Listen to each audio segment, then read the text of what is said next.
เฮาเฮ็ดบุญนะเฮ็ดบุญให้เจ้าของได้แต่ทั่วไปว่าเฮ็ดบุญเพื่ออุทิศไปถึงพ่อแม่พี่น้องปู่ย่าตายายนั่นก็คือความหวังดีความปรารถนาดีที่เฮามีต่อกันแต่ว่าโดยความเป็นจริงนั้นเฮาเฮ็ดบุญให้เจ้าของซะก่อนคันมันเป็นไปตามคำสอนพระพุทธเจ้าบุญเกิดขึ้นมีขึ้นตามเหตุผลถ้าเฮ็ดถูกต้องทำถูกต้องตามคำสอนพระพุทธองค์บุญมันเกิดขึ้นมีขึ้นเฮาก็จังสิสามารถอุทิศไปถึงญาติที่ล่วงลับแม้แต่บางเทื่อเฮาอุทิศไปแล้วญาติผู้ล่วงลับก็บ่แน่ใจว่าสิได้นำเฮาหรือบ่ง่ายปานใดเด้เบิ่งดีๆโยมชีวิตเนี่ยเป็นของอัศจรรย์ชีวิตเป็นของมีค่าแต่ว่าเวลาของชีวิตมันน้อยเฮาอยู่ในโลกนี่ชั่วคู่ชั่วยามโลกบ่แม่นของเฮาเด้คันเฮาบ่เข้าใจในคำสอนของพระพุทธเจ้าบ่พิจารณาตามความเป็นจริงเฮาก็สิพากันหลงละเริงหลงในยศในตำแหน่งในฐานะความเป็นอยู่ว่าเจ้าของคักว่าเจ้าของประเสริฐดีกว่าเขาคักกว่าเขาอันนี้คือความบ่ฮู้ดอกคนบ่ได้คิดว่าอยากเป็นแต่ว่ากิเลสตัณหาอวิชชามันตัวเฮาก็เลยหลงไปตามมันในเมื่อวันเวลาผ่านไปคือว่ามาว่างั้นน่ะความแก่ก็เพิ่มขึ้นความเฒ่าเพิ่มขึ้นโรคภัยไข้เจ็บก็ใกล้มื้อใกล้เว้นความตายก็ใกล้เข้ามาเฮามาอาศัยโลกชั่วคู่ชั่วยามบ่แม่นบ่อยู่อันถาวรโลกเป็นหม้องมาเยี่ยมมาพักคันคนมีปัญญาก็สิรู้จักสร้างน้ำทำบุญเก็บเกี่ยวสัมภารธรรมเก็บกรรมบุญกุศลเพื่อนำพาดวงจิตดวงใจเจ้าของให้มันไปดีกว่าเก่า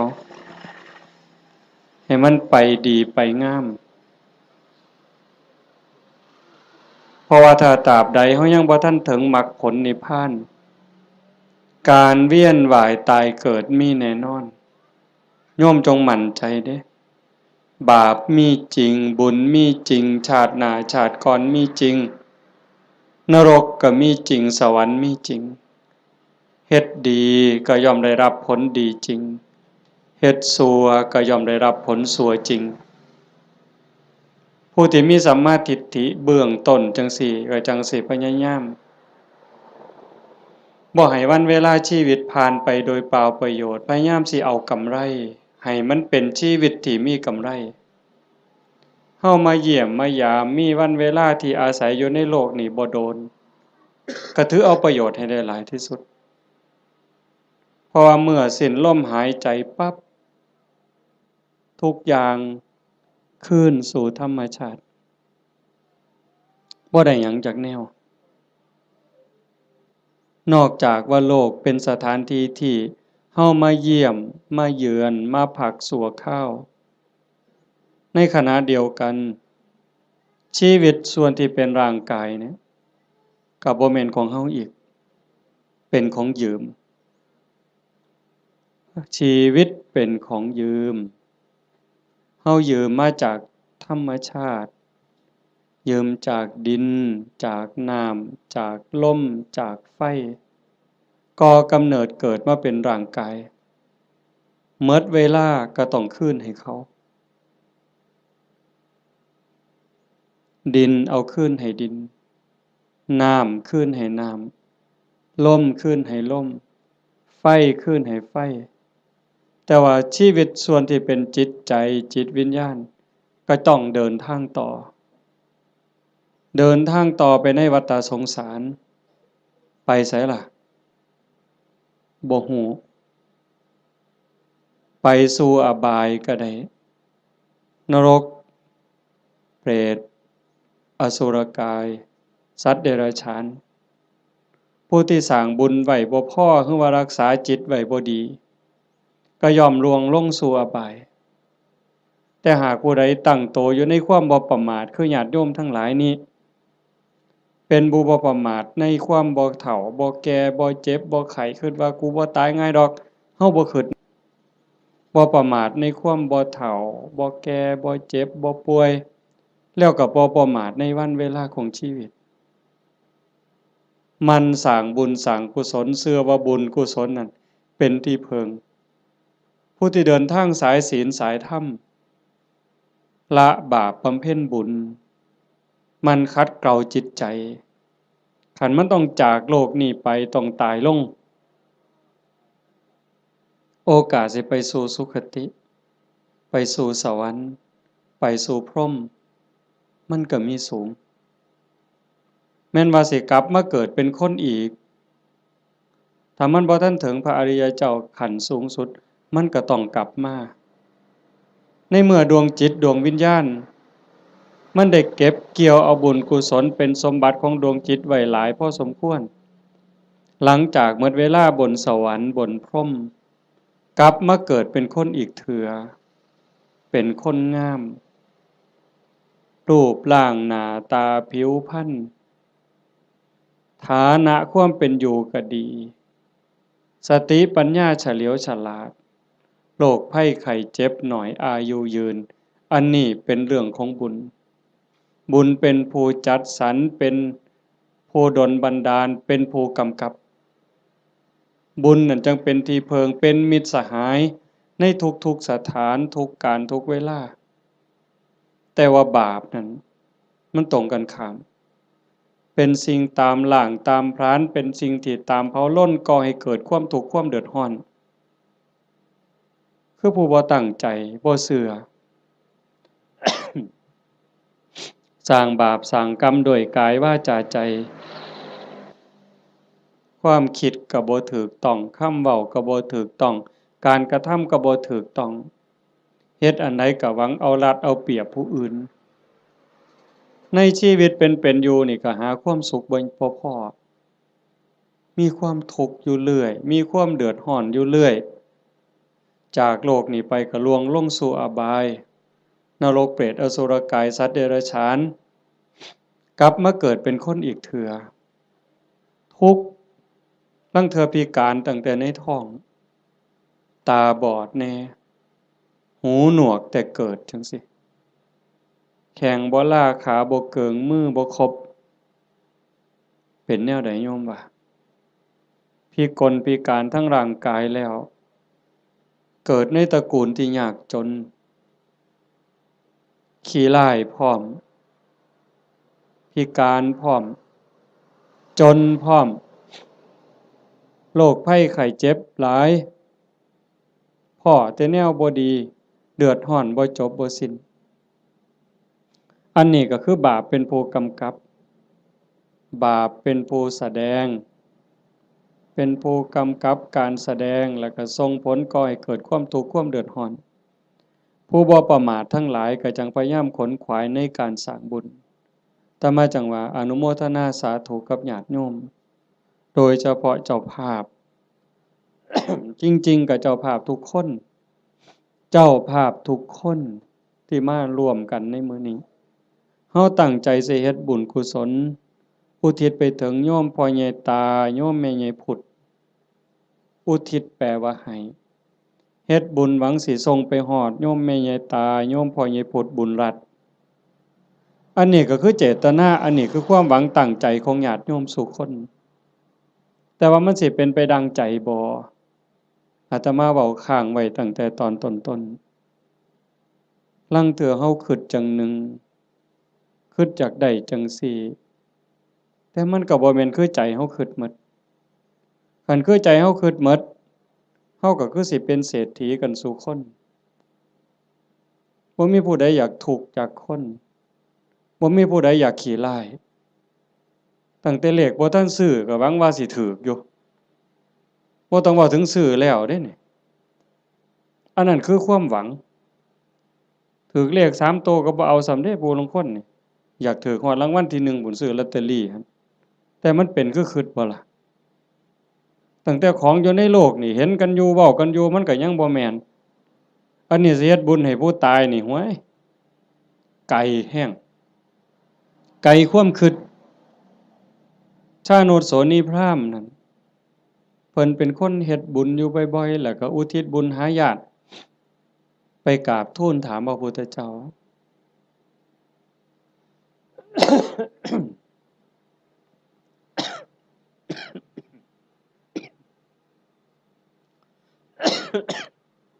เพิ่นว่าเพิ่นเฮ็ดบุญดูๆเนี่ยอุทิศไปให้ญาติที่ล่วงลับไปญาติได้รับบ่พระพุทธองค์เพิ่นก็ว่ามันบ่แน่นอนดูก่อนพราหมณ์มันแล้วแต่ฐานะคำว่าแล้วแต่ฐานะคือผู้ที่จากไปนั่นเขาไปไสคันเขาไปตกนรกเขาก็บ่ได้รับผลบุญนี่ทันทีนรกเพิ่นบอกว่ามีอยู่457ขุม457ขุมบ่ได้บุญทันทีคันสิได้ก็ในเมื่อรับรู้รับทราบแล้วก็ยินดีอนุโมทนาสาธุนำสิ่งที่เฮาเฮ็ดเฮาทำเขาก็จังสิได้คันไปเกิดเป็นเปรตเปรตมี12ชนิดที่สิได้บุญฉับพลันทันทีก็มีอยู่ชนิดเดียวคือปรัตถตูปชีวีอีก11กลุ่ม11คณะสิได้บุญย้อนก็เมื่อเฮาเฮ็ดถูกต้องและอุทิศไปถึงฮู้เรื่องฮู้ราวอนุโมทนาสาธุนำจังสิได้อสุรกายคือกันสัตว์เดรัจฉานคือกันถ้าไปเกิดเป็นเทวดาเขาก็กินอาหารของเทวดากินบุญเก่าเป็นพรหมคือกันคันมาเกิดเป็นคนยิ่งบ่ฮู้เรื่องบ่ฮู้จักเขาก็สิได้นำเฮาจังใดบัดนี้มันก็บ่ได้อันนี้คือฐานะของผู้ที่จากไปนั่นส่วนหนึ่ง2ผู้เฮ็ดบุญนี่เฮ็ดเป็นบ่เฮ็ดถูกตามคำสอนพระพุทธเจ้าบ่สมมุติว่าญาติเฮาที่ตายจากไปรอคอยส่วนบุญคอยอนุโมทนาเอาบุญนำเฮานี่แต่ว่าผู้เฮาเฮ็ดบุญนี่เฮ็ดเป็นบ่เฮ็ดถูกบ่เฮ็ดแม่นตามคำสอนพระพุทธเจ้าบ่คันบ่ได้เฮ็ดตามคำสอนพระพุทธเจ้าเฮ็ดบุญตามความคิดเฮ็ดบุญตามเขาว่าเฮ็ดบุญตามธรรมเนียมประเพณีมันก็บ่เป็นบุญผู้ท่าคาถาเป่าทุกข์ก็ทุกข์อยู่ส่ำนั้นจังซั่นการเฮ็ดบุญเนี่ยมันจะต้องศึกษาทำความเข้าใจแต่ว่าโยมทั้งหลายโดยเฉพาะผู้เป็นเจ้าภาพโยมแม่ออกสมบูรณ์หลายๆคนเนาะพ่อใหญ่อ่อนแม่ใหญ่สมศรีนางวิภารัตน์นายทวีศักดิ์พ่อใหญ่สง่านางโยมกาญจนาโยมศิริพรโยมกิตติโยมชูชาติโยมสมบูรณ์นายประจวบนางรัตมณีโยมชั่นชัยโยมดวงธิดาโยมพรณภาโยมไกรสอนโยมจันทิราอันนี้ก็ถือว่าเฮาเข้าใจพอสมควรคันเฮาบ่เข้าใจในคำสอนพระพุทธเจ้าบ่ได้ฟังเรื่องบุญบ่ได้ยินเรื่องบุญจนเข้าใจแล้วเฮาก็จะเฮ็ดบุญจังซี่บ่ได้บ่เฮ็ดดอกต้องเฮ็ดอีกอย่างหนึ่งจังซั่นการเฮ็ดบุญมันเป็นการสร้างประโยชน์สูงสุดให้กับชีวิตตนเองในปัจจุบันแล้วก็หวังผลบุญนั่นให้เป็นสิ่งเพิงพาอาศัยได้ในปรโลกเบื้องหน้าเฮาก็จังเฮ็ดในส่วนที่เป็นบุญตามคำสอนพระพุทธเจ้าวางหนึ่งน่ะอาตมามานั่งฟังอยู่ในรถครูบาอาจารย์เพิ่นสิกลับวัดเพิ่นให้พรโยมมีบทหนึ่งตอนท้ายๆปุญญานิปรโลกัสสมิงปฏิฏฐาโหนติปานินังเพราะเหตุว่าบุญนั้น เป็นที่พึ่งของสัตว์ทั้งหลายในโลกหน้าพร้อมทั้งโลกต่อไปเพิ่นแปลว่าจังซี่ปุญญานิปรโลกัสสมิงปฏิทาโหนติปานินังเพราะเหตุว่าบุญนั้นเป็นที่พึ่งของสัตว์ทั้งหลายในโลกหน้าพร้อมทั้งโลกต่อไปบุญนี่เป็นสื่อของความสุขเป็นสื่อของความดีความงามบุญนำมาซึ่งความสำเร็จนำมาซึ่งความเจริญเฮาได้ดังหวังตั้งใจนี่บุญเป็นผู้กำกับทั้งหมดบุญเป็นสื่อของความสุขความดีความงามนำมาซึ่งความสำเร็จบุญเป็นที่เพิงนอกจากบุญบ่มีอันใดเป็นที่เพิงอันถาวรได้โยมคิดเบิ่งดีๆเด้แม่นอยู่ดอกในขณะที่เป็นอยู่เฮาก็แสวงหาหมดนั่นล่ะเข้าของเงินทองชื่อเสียงอำนาจวาสนาบริวารญาติพี่น้องก็พอได้เพิงพาอาศัยกันในข้าวที่ยังอยู่แต่โยมพิจารณาเบิ่งดีบ่คนเฮาเพิงพาอาศัยกันได้จริงๆกันในข้าวที่มีศีลมีธรรมในใจเด้ในข้าวที่ทุกคนมีศีลมีธรรมเจือจานอยู่ในใจก็จังเพิงพาอาศัยกันได้คันถ้าศีลธรรมจืดจางไปจากใจแล้วผัวก็เพิงบ่ได้เมียก็เพิงบ่ได้ลูกก็เพิงบ่ได้โยมเปิดโทรทัศน์เบิ่งสิได้ยินเกือบซุมื้อเห็นเกือบซุมื้อผัวฆ่าเมียเมียฆ่าผัวพ่อแม่ฆ่าลูกลูกฆ่าพ่อแม่พี่น้องฆ่ากันหมู่ฆ่ากันผู้บางคนมีเงินหลายๆก็คิดว่าสิอยู่เย็นเป็นสุขบ่เงินนั่นล่ะพาเจ้าของเดือดร้อนนอกจากสิถูกเขามาแย่งมาปล้นมาจี้จับไปเรียกค่าไถ่บางเทื่อเห็นว่าเจ้าของมีเงินหลายก็ไปข่มคนอื่นสร้างความเดือดร้อนให้ผู้อื่นก็โดนจับปรับไหมใส่โทษเมื่อดีบ่ดีเขากู้เขายืมค่าปิดปากค่าล้างหนี้ก็มีเห็นบ่ล่ะมันจังบ่แม่นที่เพิงอันแท้จริงแต่ที่เพิงอันแท้จริงคือบุญคือโยมนั่งฟังเทศน์ฟังธรรมอยู่นี่เฮาได้เกิดมาเป็นคนเนี่ยคันบุญบ่หลายมันสิได้เป็นคนบ่เจ้าว่า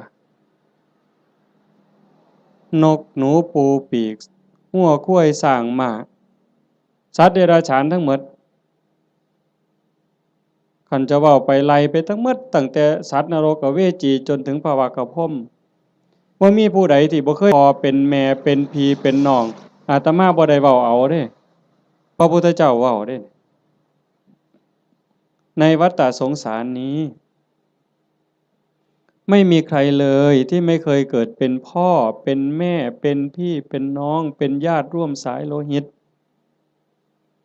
ไม่มีใครเลยที่ไม่เคยเกิดเป็นสามีภรรยากันมาก่อน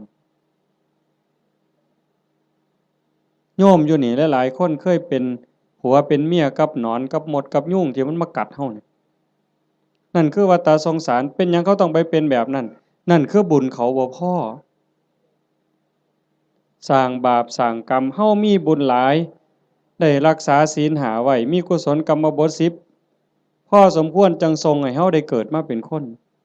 ได้เกิดมาเป็นคนแล้วบ่คือกันเห็นบ่หน้าตาบ่คือฐานะบ่คือสติปัญญาบ่คืออุปนิสัยใจคอบ่คือกันคนเดียวกันนี่โยมเคยสังเกตเบิ่งเจ้าของบ่ลางเทื่อหูสองข้างบ่คือกันเด้แต่ละคนตาสองข้างบ่คือกันเด้สังเกตเบิ่งเด้อหมู่พวกคนเฮาที่รู้จักกันตาสองข้างบ่คือกันลางเทื่อดังเนี่ยปีกจมูกเนี่ยบ่คือกันเด้นิ้วมือนิ้วตีนคนเดียวกันก็บ่คือกันมือข้างซ้ายเป็นจังหนึงข้างขวาเป็นจังหนึงเป็นหยังก็เป็นจังซั่นคันให้พระเจ้ามาออกแบบเอาคันว่าพระเจ้าเป็นผู้สร้างเนี่ยคันพระเจ้าเป็นผู้สร้างอาตมาว่าคนสิคือกันหลายเติบอยู่เด้เราสิขี้คร้านเฮ็ดแบบพิมพ์เนาะก็ ก็สิเฮ็ดพิมพ์มาคือรอพระพุทธรูปนี่เทเขามันก็สิคือกันหมดนะแต่มันบ่แม่นจังซั่นคนสิดีสิงามสิเฉลียวฉลาดสิโง่สิเป็นอันใดก็แล้วแต่ก็ขึ้นอยู่กับกรรมแปลว่าการกระทำการกระทำของตนเองที่ถึงพร้อมโดยเจตนาบ่ว่าสิกระทำทั้งกายทั้งวาจาทั้งใจถ้าคิดดีทำดีเฮ็ดดีเนี่ยเป็นกรรมดีก็ย่อมได้รับผลดีเฮ็ดบ่ดีทำบ่ดีเป็นกรรมบ่ดีก็ต้องได้รับผลบ่ดีในเมื่อมันเป็นจังซั่นพระพุทธเจ้าเพิ่นจึงบอกว่าบุญนั่นเป็นที่เพิงโยมทั้งหลายก็อยากได้บุญโยมไม่ออกผู้เป็นเจ้าภาพญาติโยมทุกคนมาร่วมฟังเทศน์ฟังธรรมมาร่วมบุญร่วมงานมาเพาะมาโม่นั่นก็คือเฮาอยากได้บุญแต่ว่าการเฮ็ดบุญนั่น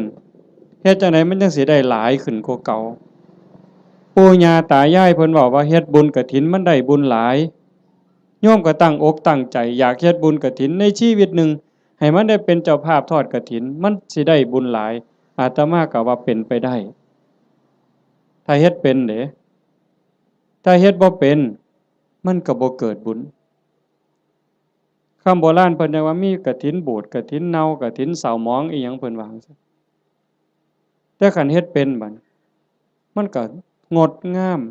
เป็นที่เพิงพาอาศัยได้ในชีวิตนี้ในชีวิตหน้าบ่จบบ่สิ้นเพิ่นจังให้เฮาศึกษาทำความเข้าใจเรื่องบุญปุญญะเมวะโสสิกขยะอายตัตถังสุขินทริยังทานันจะสัมมจาริยันจะเมตตาจิตตัญจะภาวเยเอเตธัมเมภาวยิตตวาตโยสุขังสมุทัยเยอภยาปัจฉังสุขังโลกังบันติโตอุปปัชชติถ้าบุคคลใดปรารถนาบุญอันเลิศ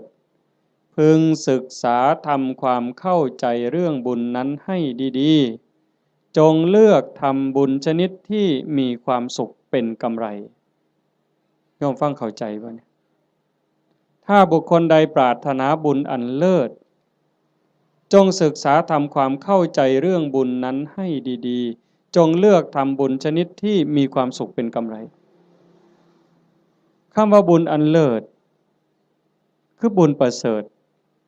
ดีงามประเสริฐเลิศเลอก็แสดงว่าต้องมีสิ่งที่ตรงกันข้ามนั่นคือบุญกระจอกบุญกระจอกบุญบ่พอสิได้ประโยชน์ไปเหย้าก็เอิ้นว่าบุญคือกันอยู่บุญกระจอกเป็นบุญชนิดที่มีความทุกข์เป็นกำไรเป็นบุญนอกคำสอนพระพุทธเจ้าเป็นบุญคิดเอาเป็นบุญตามเขาว่าเอิ้นชื่อว่าบุญคือกันบุญแข่งเหือเห็นบ่เป็นบุญบ่อนใดล่ะหมู่เจ้าว่าบุญบั้งไฟจังซี่เอาเป็นบุญบ่อนใดเอาเฮาก็เอิ้นว่าบุญอยู่เด้นี่บุญบั้งไฟตั้งแต่ไปเตรียมทานนี่ก็เท่าใดเครือกเวลาเท่าใดหมดเงินหมดทองเท่าใดผัวเมียผิดกันเท่าใดหมดให้หมดหน้าไปเท่าใดได้ปาลูกปาผัวปาเมียเท่าใดนั่นบ่บุญตายเท่าใดพิการเท่าใดนั่นคือบุญบ่นะนี่บุญตามเขาว่าบุญแข่งเหือคือกันนั่นคือบุญกระจอกอาจสิลงทุนเป็นล้านผู้ว่าราชการจังหวัดมาเป็นประธานเปิดบุญใดเฮ็ดบักอย่างใหญ่นี่นั่น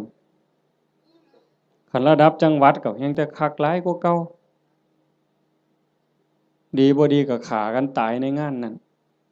อันนั้นคือบุญกระจอกอาจสิลงทุนเป็นร้อยล้านพันล้านก็ได้แต่บ่แม่นที่เพิงบ่ได้เป็นสมบัติของจิตของใจหยังเลยบุญตามเขาว่าบุญตามประเพณี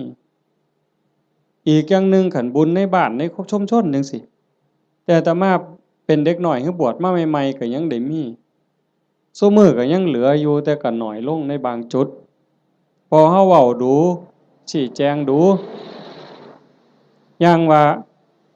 บ่มีเหล้าบ่มียาบ่เป็นบุญดอกบ่ฆ่าหมูบ่ฆ่างัวบ่ฆ่าควายสู้กันกินนี่บ่เป็นบุญดอกบ่มีหมอร้องหมอลำบ่แม่นบุญดอกอันบุญจังซั่นเป็นบุญตามเขาว่า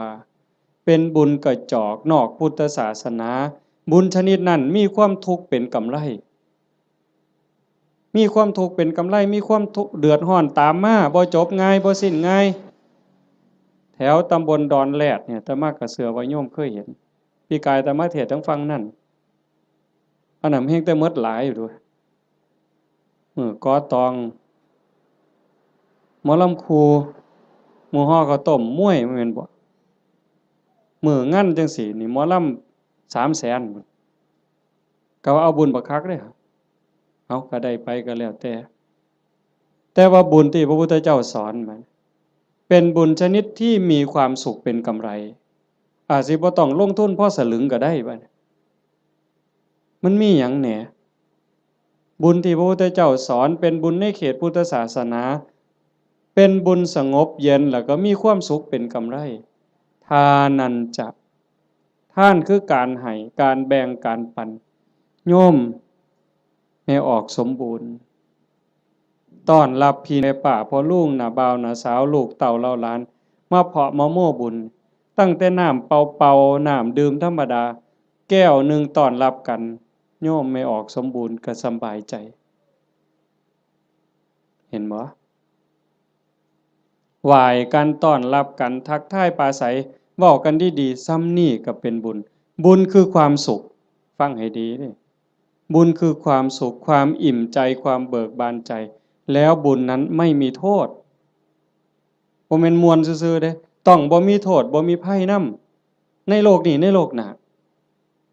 เก็บดอกไม้น่ะมาแต่ข้างหัวใส่พานยกใส่หัวบูชาพระรัตนตรัยความอิ่มใจก็เกิดนั่นบ่ต้องเสียหยังหลาย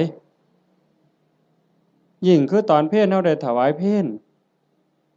ยกสำรับกับเขาถวายครูบาอาจารย์ได้ไหว้พระได้รับศีลคันเข้าใจตั้งใจดีๆเกิดความสุข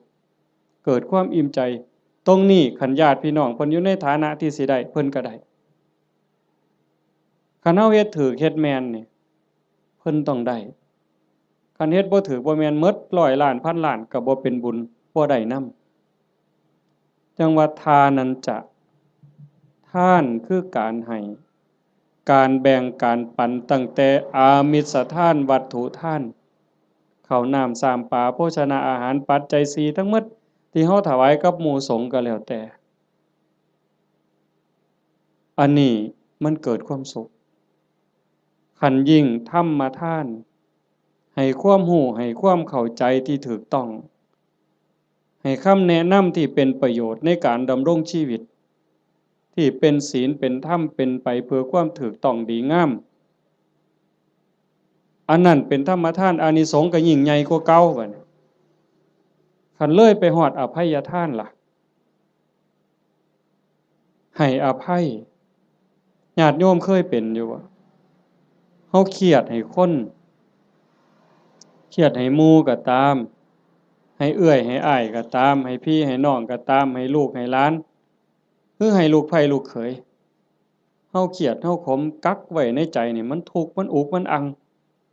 แต่คันเฮารู้จักให้อภัยปั๊บอโหสิปั๊บมันก็คือกับบงหนองบงเสีย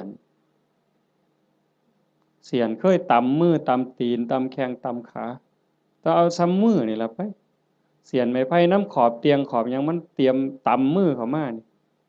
มันก็บ่พอล้มพอตายแต่มันนั่นเดียดเดียดเดียดอยู่เรื่อยบัดเฮาตัดสินใจบงออกเคลียร์เอาหนามนั่นออกเอาเสียนนั่นออกปั๊บโล่งการให้อภัยก็เป็นจังซั่นฝีจังซี่โยมเคยเป็นฝีบ่แต่ต่อมาเป็นเด็กน้อยฝีอยู่ก้นอยู่กับโพกโยมไม่ออกเพิ่นกีบักเขียบแหงกับเปลือกบักงิ้วกีจนมันไหม้ดำๆเอามาผสมกับปูนเขี้ยวหมากเอามาแปะมันดูดจูดจูดจูดปวดแต่มันคือยับออกปืดปืดปืดปืดบ่โดนหัวฝีหลุดปกออกมาเศร้าเจ็บเศร้าปวดทันทีนั่นคือทานเด้นี่อามิสทานก็มีประโยชน์บ่น้อยอานิสงส์บ่น้อย อานิสงส์สิเป็นขันเป็นตอนขันเรามันสิยาวโพดเอาง่ายๆซ้ำพื้นฐานเนี่ยซ้ำสิเอาบุญเนาะโยมเนาะคือเมออกเมคั่วเนี่ยเฮ็ดอยู่เฮ็ดกินคือมาจังซี่ล่ะโจมปลาเขาพระน้ำสู้กันกินแล้วบัดกินแล้วสิเอาถ้วยเอาซ้ำไปล้างคันเมคั่วเข้าใจจักน้อยสิเอาบุญเนี่ยเศษอาหารนี่เคลียร์ลงขยะแล้วมีแต่คราบไขมันคราบน้ำแกงอีหยังต่างๆที่มันติดอยู่กับถ้วยกับจานแม่ครัวเอาน้ำเทใส่แล้วก็มือลูบๆๆๆๆในแก้วในถ้วยในจานนั่นแล้วก็คิดในใจก่อนสิเทน้ำลงดินโอ้ยน้ำเศษอาหารรสชาติอาหารติดๆอยู่กับน้ำนี่เทลงไปในดินให้สัตว์อาศัยในดินมันได้กินเด้อพวกขี้ไก่ดักไก่เดือนไก่มันได้กินกินแล้วก็ให้มันอยู่ดีมีแรงสุขกายสุขใจเด้อแล้วเทลงไปปึ๊บซ้ำนั่นพระพุทธเจ้าว่าเป็นบุญที่นับประมาณไม่ได้แค่นี้เด้อโยมเพราะท่านได้เป็นหยังย้อนได้นี่เป็นบุญหลายจนนับประมาณบ่ได้ซ้ำเฮานับบ่ได้แล้วว่าฝนตกเนี่ยมันจักเม็ดแม่น้ำมูลแม่น้ำโขงแม่น้ำเจ้าพระยาคือน้ำในทะเลนี่เฮานับบ่ได้ว่ามันจักซ่อนจักแก้วจักขวดจักลิตรจักแองจักโองเฮาบ่สามารถจะนับได้เพียงแค่เฮาเทน้ำล้างถ้วยล้างจานลงในดินแต่เจตนาให้พวกเชื้อโรคพวกขี้ไก่เดือนให้มันได้กินซ้ำนี่ก็บุญมหาศาลพระพุทธเจ้าเพิ่นก็ยังไล่ขึ้นมาจากสัตว์เดรัจฉานร้อยเทื่อพันเทื่อก็บ่สู้ให้คนขี้เมาคนบ่มีศีลบ่มีธรรมตีหัวหมาด่าแม่คนคันให้พวกนี้เทื่อเดียวก็ได้หลายกว่าให้สัตว์เดรัจฉานร้อยเทื่อพันเทื่อให้คนบ่มีศีลบ่มีธรรมจังสันร้อยเทื่อพันเทื่อก็บ่ได้บุญหลายเท่าให้โยมผู้มีศีลหาเทื่อเดียวเพราะว่าคนมีศีลมีธรรมมันสิเฮ็ดโลกนี่สงบร่มเย็นแล้วก็เป็นประโยชน์นำกันอีกให้คนผู้มีศีลหาร้อยเทื่อพันเทื่อก็บ่ได้บุญหลายเท่าให้ผู้มีศีลแปดพ่อใหญ่แม่ใหญ่เฮาไปจำศีลอยู่วัดในมื้อวันพระวันศีลหรือมีงานปฏิบัติธรรมไปนุ่งขาวห่มขาวนั่นล่ะเป็นเนื้อหน้าบุญผู้ศีลหาบริสุทธิ์ร้อยเทื่อพันเทื่อก็บ่ได้บุญหลายเท่าให้ผู้มีศีลแปดเทื่อเดียวให้ผู้มีศีลแปดร้อยเทื่อพันเทื่อก็บ่ได้บุญหลายเท่ากับให้เน้นน้อยผู้เดียวได้บัดนี้เน้นน้อยศีล10เด้ให้เน้นน้อยศีล10ร้อยเทื่อพันเทื่อก็บ่ได้บุญหลายเท่ากับให้พระภิกษุศีล227เทื่อเดียวให้ผู้พระภิกษุเนี่ยศีล227ร้อยเทื่อพันเทื่อก็บ่เกิดบุญหลายเท่ากับให้นักบวชนอกศาสนาที่เขาฝึกฝนอบรมบ่มจิตบ่มใจจนข่มราคะความรู้สึกระหว่างเพศขาดสะบั้นลงแล้วไล่ขึ้นมาอีกเป็นเก่าชั้น10ชั้นพุ่นบ่ไล่ดอกจนฮอดพระพุทธเจ้าจนฮอดสงฆ์ที่มีพระพุทธเจ้าเป็นประธานอานิสงส์ก็หลายขึ้นหลายขึ้นให้กับคณะสงฆ์ที่มีพระพุทธเจ้าเป็นประธานร้อยเทื่อพันเทื่อก็บ่ได้บุญหลายเท่ากับสร้างวิหารกันแดดกันฝนกันลมสร้างวิหารร้อยหลังพันหลังก็บ่ได้บุญหลายเท่ากับให้ธรรมะเห็นบ่บัดนี้ตัวนี้บ่เสียหยังแล้วเด้บัดบ่สู้ให้ธรรมะเป็นทานให้ความรู้ให้ความเข้าใจอย่างว่าให้ธรรมะเป็นทานก็ได้บุญได้กุศลมาอยู่ได้บุญได้เกิดความร่ำรวยได้เกิดความงามความดีแต่ว่าบางเทื่อมันก็ยังแบกศาลานั่นกูก็สร้างกุฏินี่ก็สร้างโบสถ์ก็สร้างกฐินก็เฮ็ดซุปีคันบ่มีกูนี่บ่ว่าทีเดียวเลยบัดนี้เป็นจังได๋บัดดีบ่หลวงพ่ออย่าเว้ายากเด้บ่เฮ็ดกฐินให้เด้เป็นจังได๋บัดบ่มาก็ได้เด้วัดนี่นั่นครูพระแล้วนั่นเพิ่นว่าเพิ่นคักซั่นเด้จังต้องมาที่อภัยทานรู้จักให้ธรรมะรู้จักให้อภัยคือจิตทำจิตให้ว่างทำจิตให้เป็นอิสระผลมันก็มีอานิสงส์ต่างกันหลายขึ้นหลายขึ้นสูงขึ้นสูงขึ้นอันนี้คือทานเด้อันที่1ทานันจะสมัจจริยันจะบุญชนิดที่มีความสุขเป็นกำไรสมะสม่ำเสมอควบคุมอากัปกิริยาคำปากคำเว้าให้เป็นไปโดยสงบเสงี่ยมอันนั้นคือศีล สำรวมวาจาใจให้เรียบร้อยศีลนี่จังมีอานิสงส์หลายเพราะว่าของมาท่านลักมากก็ได้โกงมากก็ได้ปล้นมากก็ได้ฆ่ามากก็ได้ได้บุญหลายแต่มันอาจสิบ่บริสุทธิ์เห็นบ่ศีลมันเป็นอุบายออกจากการเบียดเบียนตนเองก็บ่เดือดร้อนคันมีศีลเด้คนอื่นก็บ่เดือดร้อนเป็นหยังโยมก็เข้าใจอยู่ศีลข้อที่หนึ่งเจตนาเป็นเครื่องงดเว้นจากการทำสัตว์ที่มีชีวิตให้ตกร่วงบ่เว้าถึงฆ่าเลยแม้แต่เบียดเบียนเขาหักแข้งหักขาหักปีกเขาก็บ่เฮ็ดให้เขาพรากพ่อพรากแม่พรากลูกก็บ่เฮ็ดมันเป็นทุกข์มันเดือดร้อนคันเฮามีศีลข้อที่หนึ่งโลกทั้งใบก็สงบบ่มีผู้ใดย้านไผสิทำอันตรายสองทรัพย์ที่ดินที่ดอนเงินทองแก้วแหวนของผู้ใดก็ฮักของผู้ใดก็แพงเขาก็คือเฮาเฮาก็คือเขา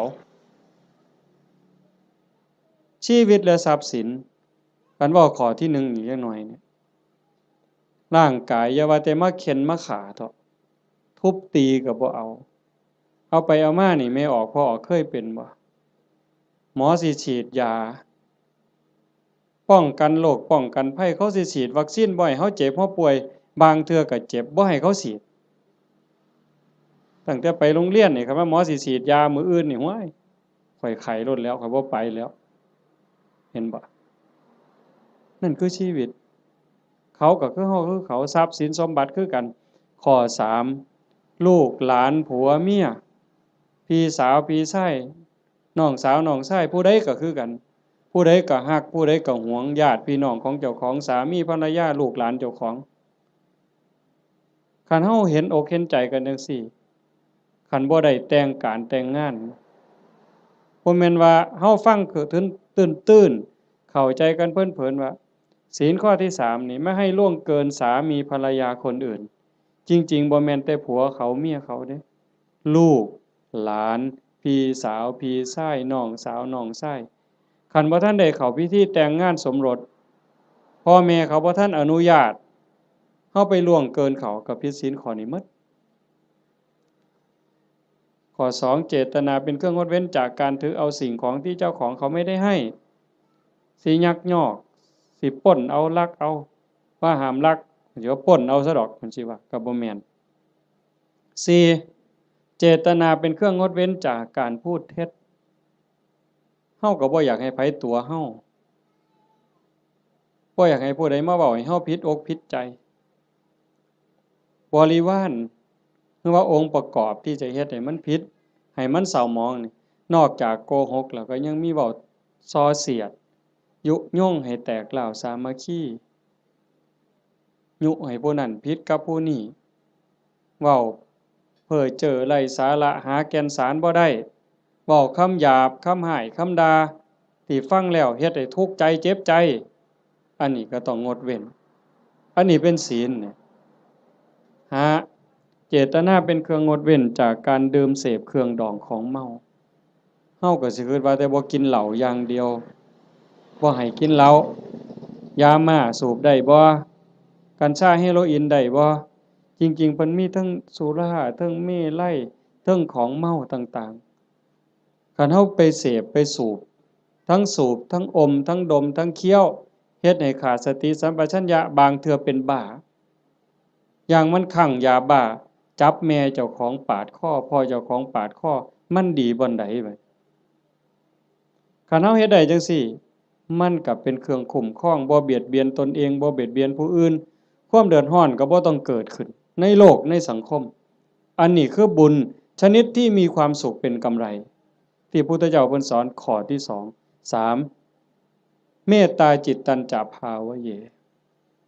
สร้างความหักความแพงความเมตตาความหวังดีต่อกันให้มันหลายขึ้นให้มันเจริญขึ้น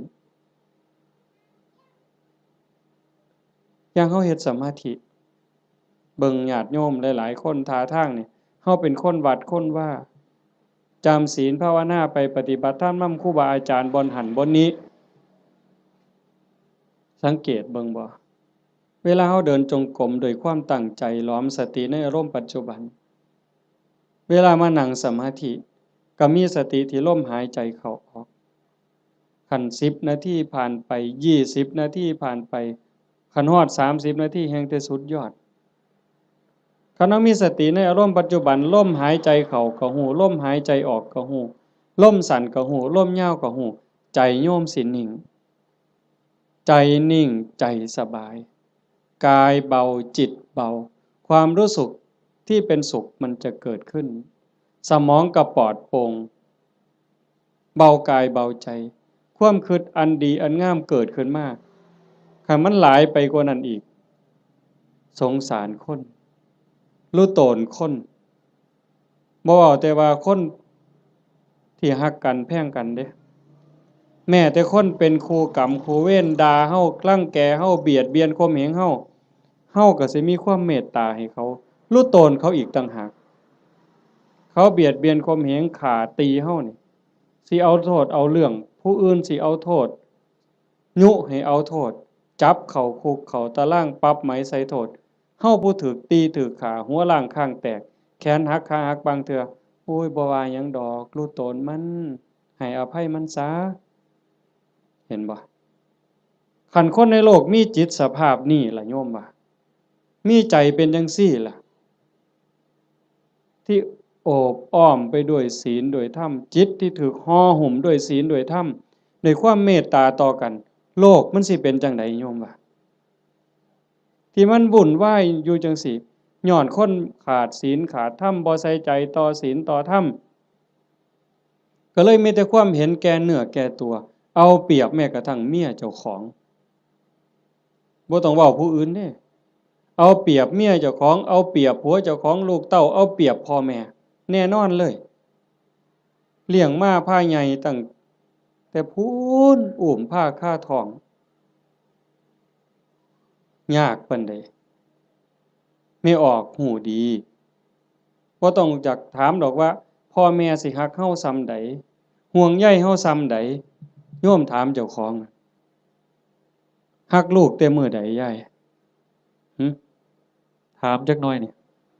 โยมรักลูกแต่มื้อใดเกิดไสเกิดจากท้องหรือเกิดในท้องบ่ยายว่าเกิดออกจากท้องมารักเลยแต่อาตมาเห็นว่าผู้บางคนนี่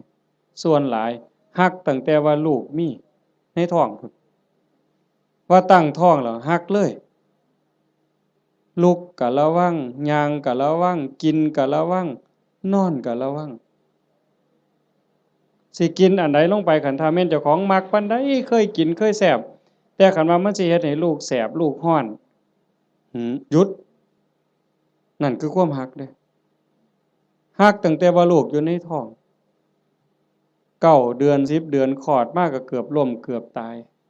เชื่อว่าทุกคนนี่มื้อออกลูกนี่บ่มีผู้ใดม่วนปานใดดอกเทิงร้องเทิงไห้จมให้ผัวซ้ำผู้บางคนเครียดให้ลูกบ่ซังลูกบ่รักตั้งแต่คาท้องบ่ฮู้ซ้ำว่าลูกในท้องนี่มันสิเป็นผู้หญิงหรือเป็นผู้ชายสิพิการบ่สมบูรณ์บ่สิขี้ร้ายหรือสิงามสิเกิดมาทำร้ายเจ้าของบ่สิเป็นคนดีหรือเป็นคนชั่วบ่เกี่ยวกันบ่สนใจเลยรักอย่างเดียวบัดลูกเกิดมาแล้วเลี้ยงมาลำบากปานใดหมดข้าวจักเหล้าตัวสิใหญ่แต่ละคนหมดเสื้อผ้าจักผืนหมดเงินจักแสนแต่งการแต่งงานให้แล้วบ่เฮ็ดเรือนเฮ็ดชานให้อีกแล้วบ่มีทางออกลูกมาก็มาให้แม่เลี้ยงพ่อเลี้ยงคือเก่าพูดไปหาซื้อขนมกินอยู่กรุงเทพเอาหลานมาให้ยายเลี้ยงแทนที่สิได้ลงวัดลงว่าจังหันจังเพี้ยนบ่ค่าหลานยายบางคนก็พะโล้เด้เอาแต่หลานมาอ้างยากแทนที่สิได้เข้าวัดเข้าว่าเตรียมตัวตายเอาบุญให้หลายๆบ่เอาหลานมาอ้างขี้คร้านไปวัดเงินเดือน500ก็ซื้อขนมจนเกลี้ยงบ่ได้ ว่าเลี้ยงหลานใหญ่แล้วก็สิไข่ดอกเพิ่นหลานใหญ่มันละออกเรียนมาอีกตายเจ้าเสร็จอีกคือเก่าไปบ่รอดเพิ่นว่าเฮ็ดจังไดบัดนี้สิมาวัดตอนมาอยู่ข้างกำแพงบ่เมื่อเลยมาเทื่อเดียวอยู่เลยเด้อบัดนี้บ่แม่นแนวซั่นบ่เห็นบ่คันเฮาได้พิจารณาอีหลีอีหลอนี่จากทานมาสู่ศีลมาสู่ภาวนาความเมตตาหวังดีต่อกันมันสิเกิดจริงๆการสร้างบุญการเฮ็ดบุญมันมีรายละเอียดหลายโยมตั้งแต่การให้ทานซื่อๆเนี่ยทานอย่างเดียวนี่น้ำขวดเดียวข้าวปั้นเดียวผักเส้นเดียวก็ตามบุญต่างกันอยู่ที่เจตนาคันให้ด้วยความศรัทธาเชื่อในคำสอนของพระพุทธเจ้าบาปมีบุญมีชาติหน้าชาติก่อนมีเชื่อมั่นใจจังซั่นเนี่ยเวลาผลบุญมันออกมากอกผลเฮาสิเป็นคนรวยพร้อมงามพร้อมปัจจุบันก็จิตใจร่ำรวยบุญกิริยามารยาทก็งดงามงามภายนอกงามภายในงามภายในทรงไปสู่ภายนอกเกิดชาติใหม่พบใหม่งามพร้อมรวยพร้อมนี่ก็ในท่านโดยศรัทธาศรัทธาแปลว่าเชื่อใจมั่นใจไว้ใจวางใจ2ให้ทานด้วยความเคารพในวัตถุทานเคารพในผู้รับทานอาตมาเว้าข้างไปตอนต้นมันแล้วแต่ฐานะที่ชาโนโสนิพามถามพระพุทธเจ้ามันแล้วแต่ฐานะมันมีหลายระบบอีกหลายเหลี่ยมอีกผู้รับทานน่ะมีศีลมีธรรมบ่อย่างคือทอดกฐินนี่ครูบาอาจารย์เพิ่นมีศีลมีธรรมได้ฝึกฝนได้อบรมมื้ออื่นเวลาพ่อใหญ่พาไปกาวกฐินฮือย่ายผู้เป็นเจ้าภาพอุ้มผ้ากฐินถวายเนี่ยมื้อนั้นอาตมาไปเห็นอยู่วัดหนึ่งเพิ่นนิมนต์ไปรับนำเพิ่นเขียนคำถวายให้เจ้าภาพนี่อุ้มผ้าไตรจีวรตั้งนะโมแล้วก็พาหมู่ว่าอิมังพันเตกฐินะจีวรทุตสังอาตมาก็เหลียวเบิ่งหน้าเจ้าภาพก็คิดเบิ่งใจเจ้าภาพ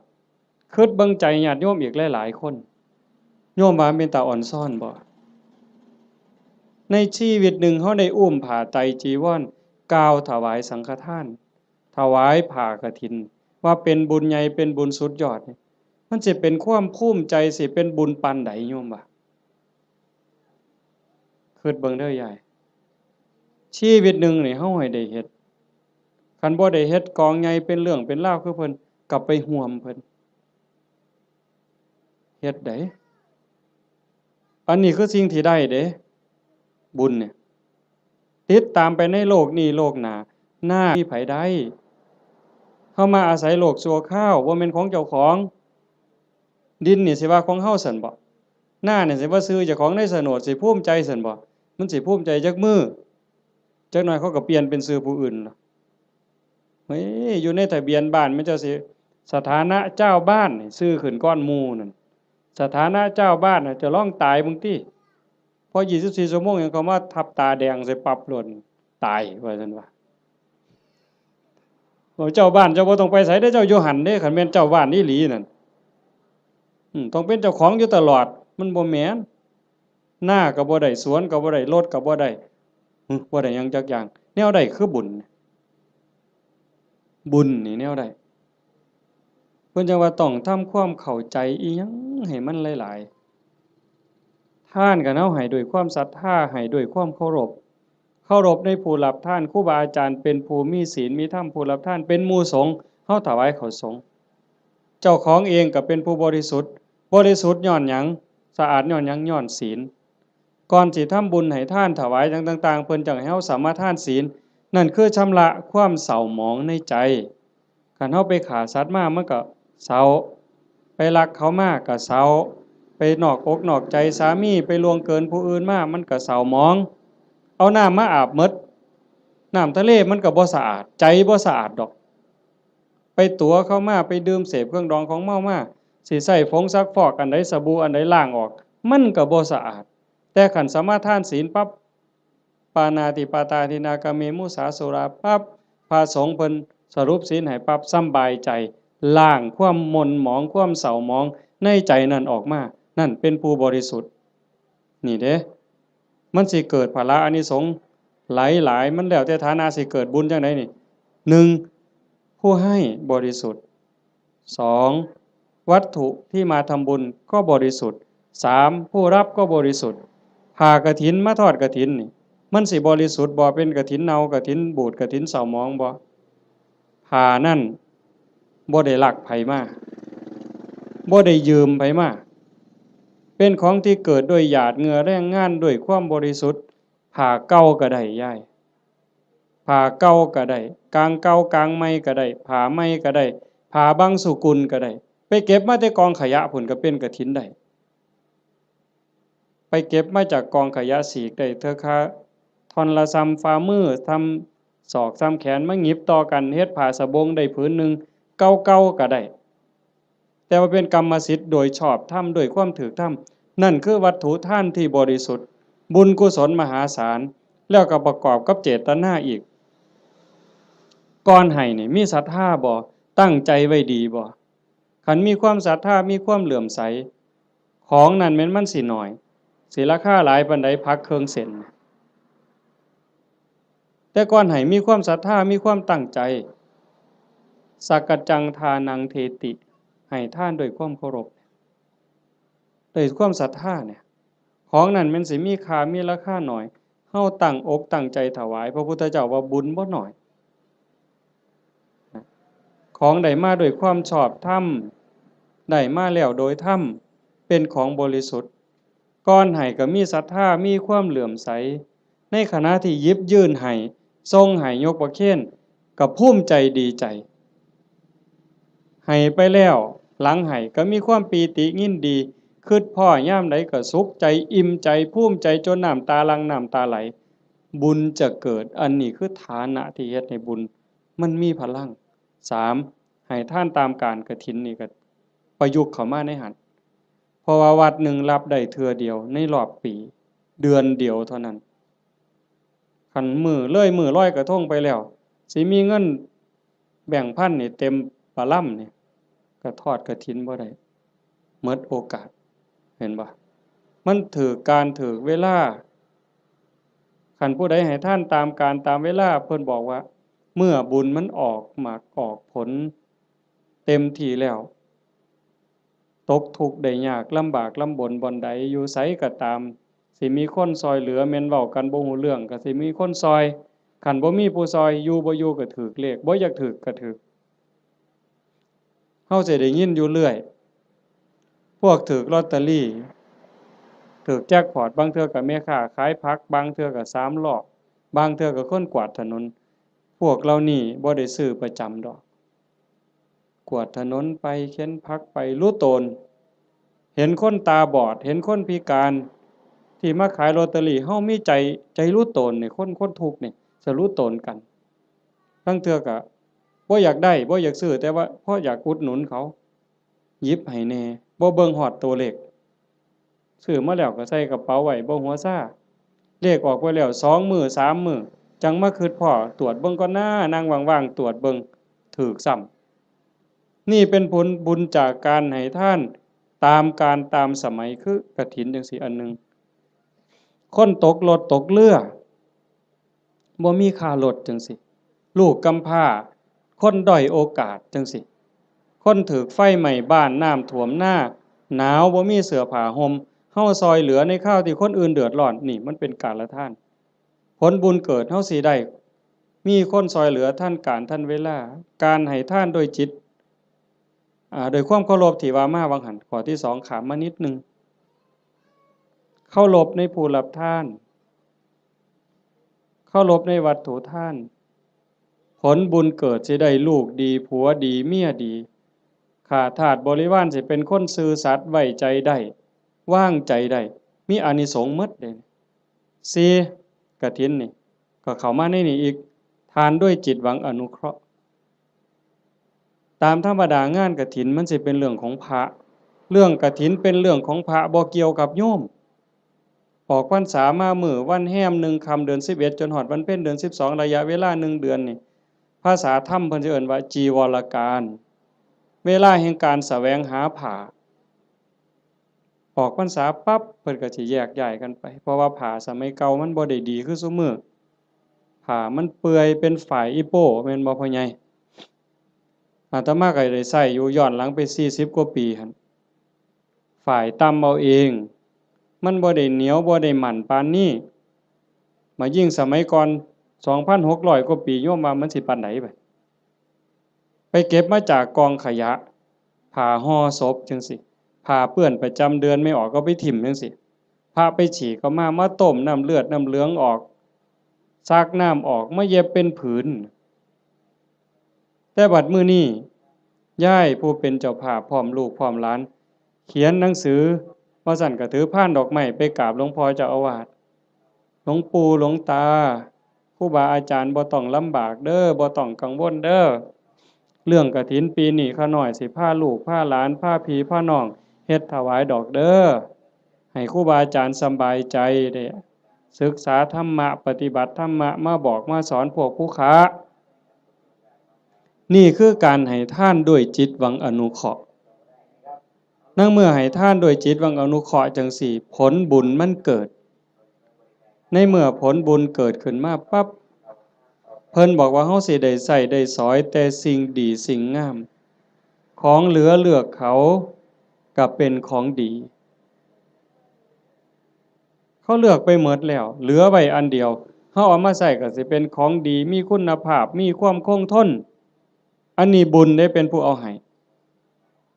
บ่มีพระเจ้าทั้งใดโดนบันดาลบ่มีพระพรหมทั้งใดลิขิตแต่ว่าผลบุญผลกรรมของแต่ละคนที่ตนเองสร้างตนเองเฮ็ดมันสิส่งผลเองนี่ให้ทานโดยจิตหวังอนุเคราะห์กฐินก็ในหันจังว่ามันเป็นบุญหลายให้ทานโดยการบ่เบียดเบียนบ่เบียดเบียนตนเองบ่เบียดเบียนผู้อื่นก็คือในงานนี่บ่เห็นเหล้าเฮาบ่เบียดเบียนเขาโดยเอาเหล้ามาเกลือเขามันดีซั่นบ่คันด้วยความเข้าใจด้วยความมักก็สิว่ามันดีแต่เว้าด้วยความเป็นจริงโยมก็คิดเบิ่งบัด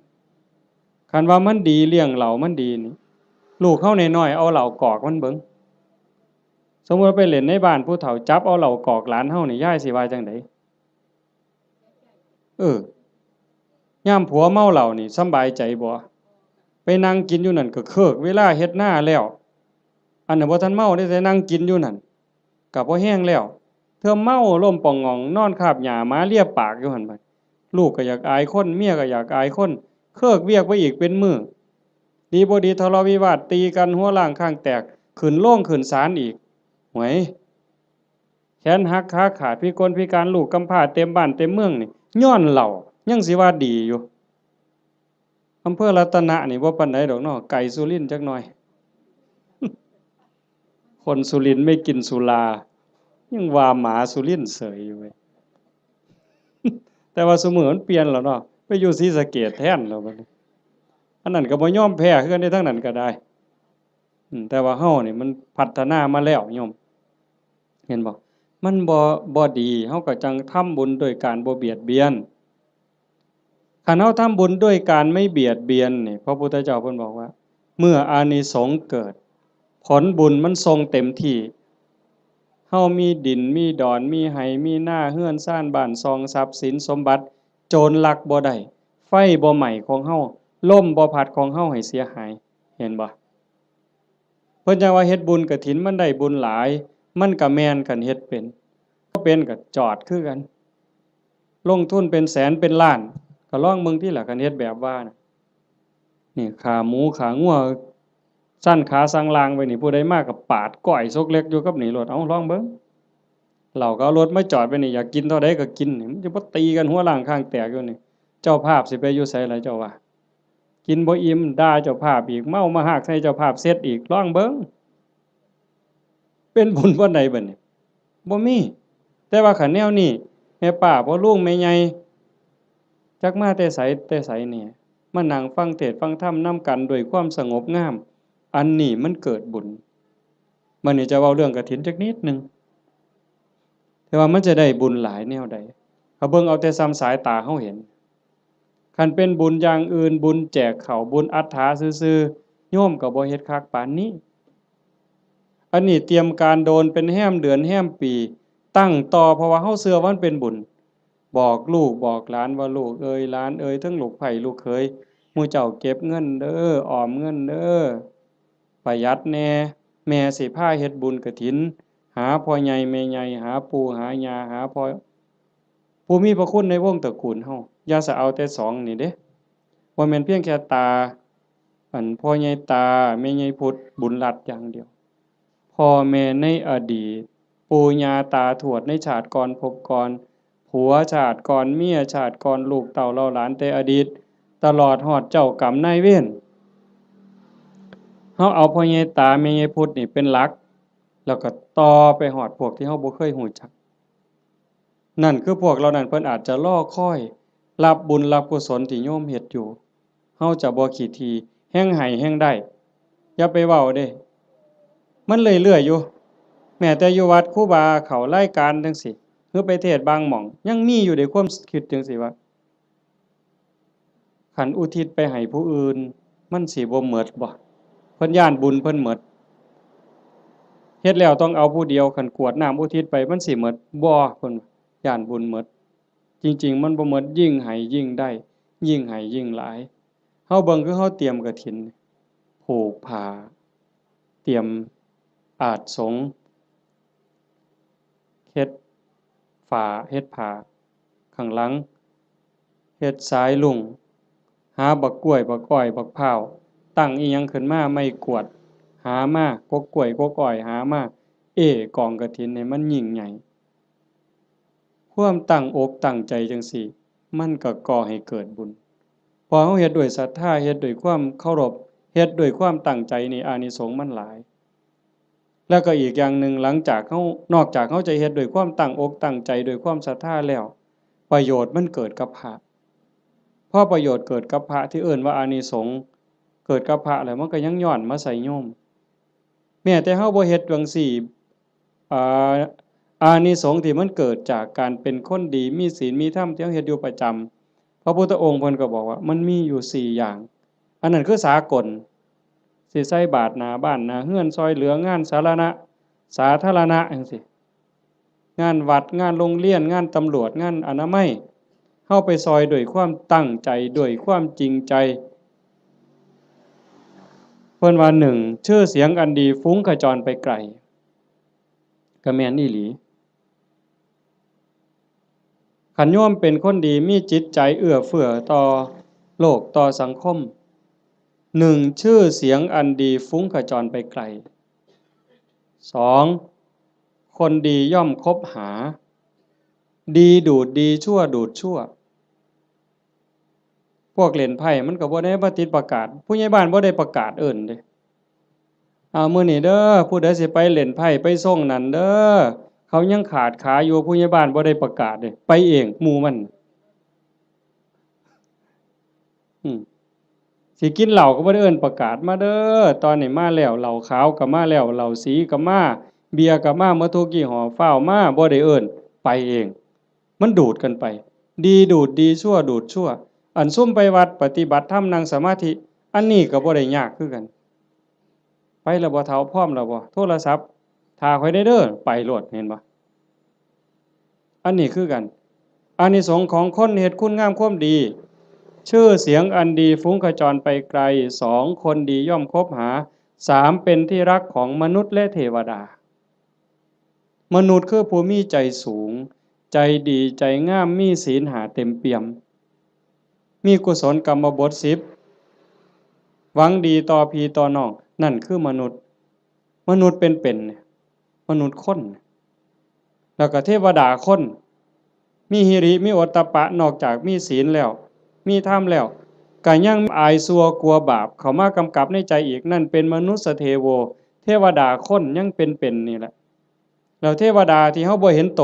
เพิ่นก็ย่อมคุ้มครองรักษาคนเฮ็ดบุญคนสร้างบุญเป็นหยังเพราะว่าคนดีคนเฮ็ดบุญคนสร้างบุญนี่เขาสร้างบุญเทวดาก็สาธุเทวดามาทอดกฐินบ่ได้ดอกโยม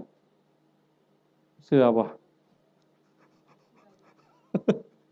เทวดามาทอดกฐินบ่ได้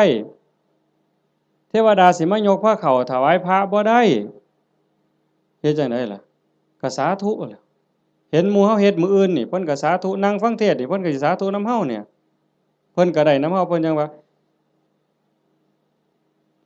เป็นที่รักของมนุษย์และเทวดา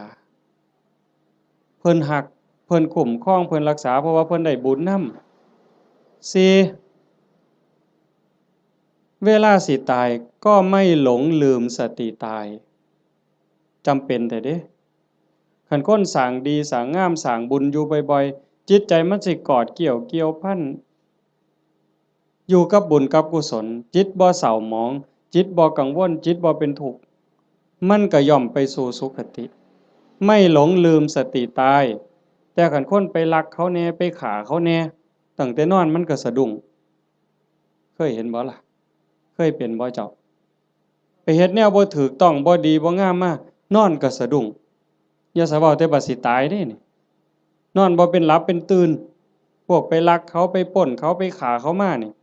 โอ้มันสิสะดุ้งแม้กระทั่งการอยู่การกินคันแม้แต่สิกินข้าวลางเทื่อก็สงสัยมันสิวางยากูบ่น้อพู้นเด้มันสิหาความสุขได้บ่ใดบัดนี้เจ้าว่าคันคบกับคนบ่ดีอยู่ในสังคมจังซั่นแม้แต่สิกินน้ำแม้แต่สิกินข้าวก็เกิดความระแวงมันจังหาความสุขที่แท้จริงบ่ได้คันบัดล้มป่วยล้มหมอนนอนเสื่อใกล้สิตายบัดบาปกรรมต่างๆไปฆ่าเขาไปตีเขาไปลักเขาไปปล้นเขาเถียงพ่อเถียงแม่เฮ็ดให้พ่อแม่ทุกข์อกทุกข์ใจมาหลอกมาหลอนจิตเศร้าหมองปั๊บตายในขณะที่จิตเศร้าหมองก็ทวนเลยคำว่าทวนนี่ตรงข้ามกับดองเด้ทวนนี่ตกลงทั้งต่ำแต่ดองนี่ขึ้นทั้งสูงเด้เห็นหลวงปู่ผายดอกว่าอยู่วัดปีกายเนี่ยอาตมาก็เว้าเรื่องนี้ทวนได้ปู่ผมบ่ทวนดอกอาจารย์ผมสิดองเนี่ยเห็นบ่ไม่หลงลืมสติตายหากเมื่อจากโลกนี้ไปจะไปอุบัติยังสุคติมีสวรรค์เป็นต้นนี่คนเฮ็ดบุญสิเดินสายนี้มื้อนี้กฐินน่ะกฐินเฮาทอดกฐินปั๊บพระก็สิได้หาเนี่ยเวลาในการแสวงหาผ้าจากฮอดวันเพ็ญเดือน12สิยืดไปฮอดเดือน4เพ็งนี่คือเวลายืดไปอีก4เดือน2พระสิเก็บผ้าไว้ได้ตามต้องการปกติพระสิมีผ้าแค่3ผืนเพิ่นเอิ้นว่าผ้าไตรเฮาก็เว้าอยู่ซุมื้อละผ้าไตรบางบ้านก็ผ้าไตรบางบ้านก็ผ้าไกรแล้วแต่สิว่านี่คือบ่ฮู้จักจริงๆผ้าไตรไตรนี่แปลว่า3ผ้า3ผืนสบง1จีวร1สังฆาติ1นี่คือผ้าอธิษฐานคันมีเกินนั้นเอาผ้าจีวรหามาได้อีกผืนนึงเอาไว้เสยนี่คันครบ10มื้อบ่สละให้เณรบ่สละให้พระภิกษุรูปใดรูปหนึ่งบ่สละให้สงฆ์เป็นนิสสักขิยปาจิตตีผ้าผืนนั้นใส่บ่ได้ไปแตะไปต้องไปสูนไปใส่บาปทุกเที่ยวเป็นบาปเป็นโทษเป็นอาบัติเมื่อโยมทอดกฐินแล้วอย่าว่าแต่4ผืนเลยเอาไว้เต็มเฮือนนี่ก็บ่เป็นหยังเอาไว้เต็มเดินวัดก็บ่ผิดนี่คืออานิสงส์ที่พระได้เก็บผ้าไว้ได้ตามต้องการ3เมื่อจากอาวาสสิไปไสก็ตามไม่จำเป็นต้องเอาผ้าไปครบสำรับบางหันว่ามีเกิน3บ่ได้มื้อนี้ขาด3บ่ได้บัดนี้ข้อที่3เพิ่นเอิ้นว่าปราศจากจีวรสมมุติว่ามันบ่ทันได้ออกพรรษาบ่ทันได้รับอานิสงส์พรรษาอานิสงส์กฐินอาตมาอยู่วัดเคยมันเป็นวัดป่าเนาะกุฏิอยู่ไกลๆจังซี่ยามมื้อแลงนุ่งผ้าสบงสงน้ำมาตากไว้อยู่กุฏิบัดยามมื้อเช้ามาทำวัดอยู่ศาลามาอยู่พี่อยู่ศาลาจนแจ้งผ้าสบงผืนนั้นไปใส่อีกบ่ได้มันเป็นผ้าขาดราตรีเพิ่นเอิ้นว่าเป็นนิสสักขิยปาจิตตีผ้าสบงผืนนั้นต้องสละให้สามเณรต้องสละให้พระรูปหนึ่งหรือสละให้สงฆ์คันบ่สละไปแตะไปใส่ไปจับไปต้องขึ้นมาปั๊บต้องนิสสักขิยปาจิตตีเป็นบาปทุกเที่ยวโยมแต่ในเมื่อโยมทอดกฐินแล้วปั๊บได้รับอานิสงส์อย่าสว่าแต่อยู่ในวัดเอาผ้าถิ่มไว้ในวัดพู้นไปเที่ยวเล่นอเมริกาเสยคิดม่วนพู้นขี่ยานอวกาศไปเล่นดาวอังคารเสยบ่บาปบ่ผิดอานิสงส์ที่โยมทอดกฐินมันคุ้มครอง4 ฉันคณะฉันเป็นวงได้ฉันปรัมประฉันดูได้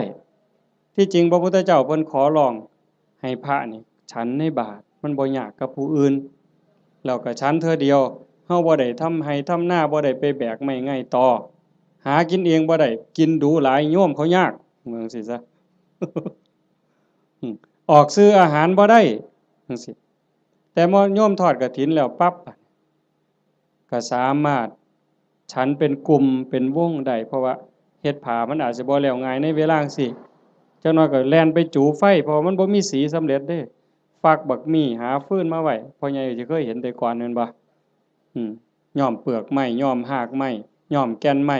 เขี่ยวไว้จังซี่กำลังฉันอยู่ไฟอ่อนไฟสิมอดก็ออกไปจูไฟมาฉันอีกก็ได้จังซั่นน่ะเพิ่นว่าสิฉันจักเทื่อก็ได้แต่ว่าอย่าเกินเที่ยงคันพอทอดกฐินแล้วก็เป็นแบบนั้นบ่เป็นโทษข้อที่5บัดที่พระได้ลาภสักการะที่เกิดขึ้นคือของที่เข้ากองกฐินไปถวายมื้ออื่นเป็นของพวกเธอที่จำพรรษาในอาวาสนั้นพระในวัดบ้านเฮานี่วัดอิหยังบ้านวัดค่ำศรีบ่วัดค่ำศรีบ้านบึงพระที่จำพรรษายังวัดค่ำศรีบ้านบึงเป็นผู้ได้รับของทั้งหมดเนี่ยเจ้าคณะจังหวัดสุรินทร์มันร่วมนำหรือสิสมเด็จสังฆราชมาร่วมรับกฐินนำมื้ออื่นก็บ่ได้ดอกโอ้ยข่อยเป็นสังฆราชเด้อผ้าพื้นนี่ข่อยสิเอาดอกถูกใจแท้ๆบ่ได้เด้โยมบ่ได้นอกจากพระวัดเฮาสิตกลงปรงใจถวายจังสิได้เป็นของภิกษุที่อยู่ในวัดเราโยมได้5ข้อจำได้แล้วตัวพระได้5ข้อแหม1เวลายืดไปฮอดเดือน4แม่นบ่2เก็บผ้าไว้ได้ตามต้องการ3ไปปราศจากจีวรก็ได้4ฉันคณะฉันปรัมประออกชื่อโภชนะได้เพิ่นจังเฮาสิได้ยินครูบาอาจารย์เพิ่นบอกเรื่อยๆว่านิมนต์ฉันเพลนิมนต์ฉันจังหันบ่แม่นว่าอาจารย์นิมนต์ฉันตำบักหุ่งบ่ได้อาจารย์นิมนต์ฉันต้มปลาอันนี้ก็บ่แม่นนิมนต์ฉันข้าวอันนี้ก็บ่แม่นคันรับกฐินแล้วก็ได้อยู่จังซี่นะแต่เฮาก็บ่จำเป็นก็จักสิไปว่าเฮ็ดหยังเนาะก็แล้วไปดอกบัดนี้โยมได้หยังบัด1อายุยืนผู้ทอดกฐินผู้ร่วมไปอนุโมทนากฐินสิได้ประโยชน์คืออานิสงส์1อายุยืนชาตินี้อาจจะทันบ่ทันก็บ่แน่บาปเก่ากรรมเก่าที่เฮ็ดไว้มันอาจกำลังส่งผลอยู่คันบุญเก่าบ่แห้งพอมันก็ต้องไปตามนั้นแต่คันเฮาเฮ็ดด้วยความตั้งใจชาติต่อไปภพต่อไปผลบุญมันตามทรงนี่1อายุยืนทั้งตัวเลข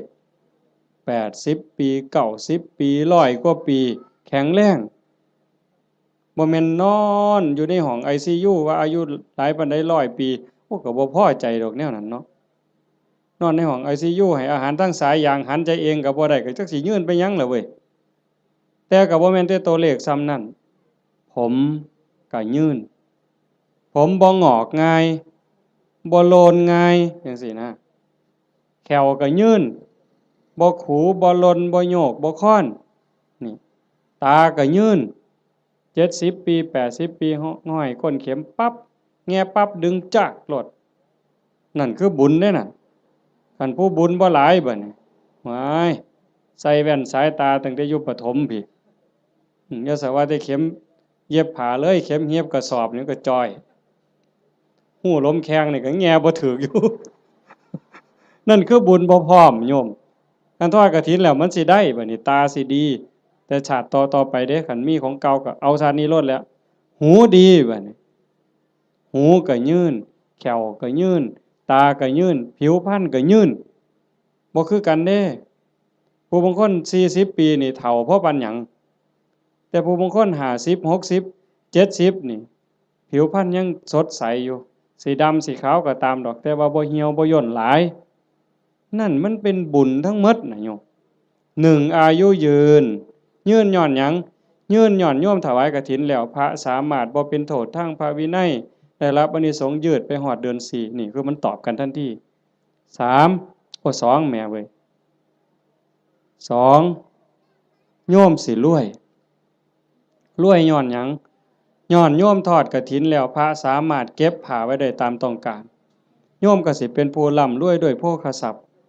แก้วแหวนเงินทองเอียงต่างๆอย่างเว้ามาหั่นแหละ3โยมมีทรัพย์สินสมบัติขึ้นมาแล้วโจรลักบ่ได้ไฟบ่ไหม้ลมบ่พัดพระราชาบ่ยึดเขาเป็นของหลวงเป็นหยังย้อนโยมทอดกฐินแล้วพระเพิ่นสามารถไปปราศจากจีวรเอาผ้าไปบ่ครบก็ได้พระวินัยบ่ผิดบ่พลาด